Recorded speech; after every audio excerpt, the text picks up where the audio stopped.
Dans ce projet, dans l'espace où on se trouve, qui s'appelle Corps invisible,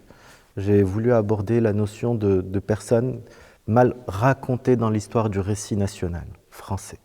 À partir de cette histoire de linge, de vêtements professionnels, de médecins,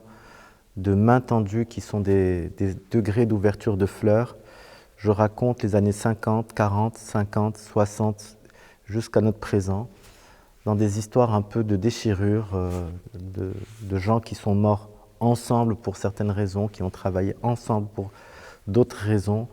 et en même temps des gens qui sont encore en train d'être entre deux pays, entre deux territoires, peut-être en train de quitter l'un pour aller vers l'autre, et sur lesquels aussi encore il y aura une blessure qui s'ouvrira. Cet espace est volontairement dur et incite à la compréhension de toute cette tension parfois entre les gens autour de certains sujets clivants.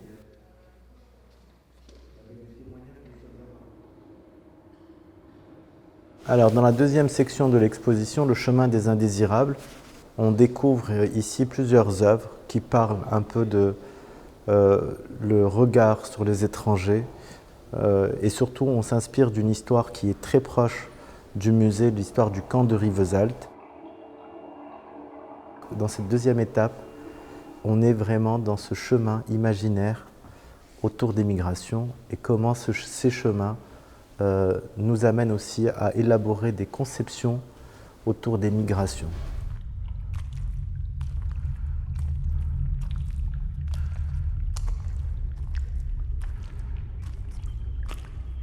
Alors dans ce troisième espace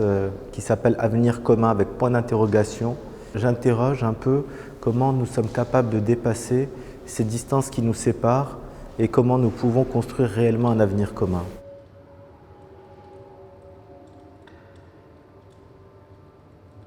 Je voulais raconter en fait que dans le quotidien des gens, les gens par amour franchissent souvent cette distance ardente et dans la régularité tout le temps. Et en fait, parfois les politiques ne savent pas le faire, mais dans notre quotidien, nous, on sait le faire, on a appris à le faire. Et c'est parce que cette scène des mariés est particulière, parce que les haies d'honneur, c'est un peu les morts que nous avons en commun. C'est un peu les gens qui sont morts les uns pour les autres, parfois les uns contre les autres. Mais c'est parce qu'il y a derrière nous ces morts que nous pouvons éventuellement, sereinement peut-être envisager un avenir. S'il y a un message, c'est un peu prendre plus appui sur la vie réelle des gens que sur les potentielles activités économiques ou engagements politiques que peuvent prendre les pays entre eux.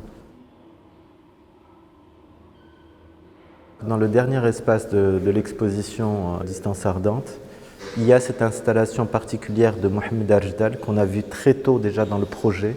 avec les vêtements militaires en train de sécher sur une corde à linge. Et il a aussi le mot de la fin,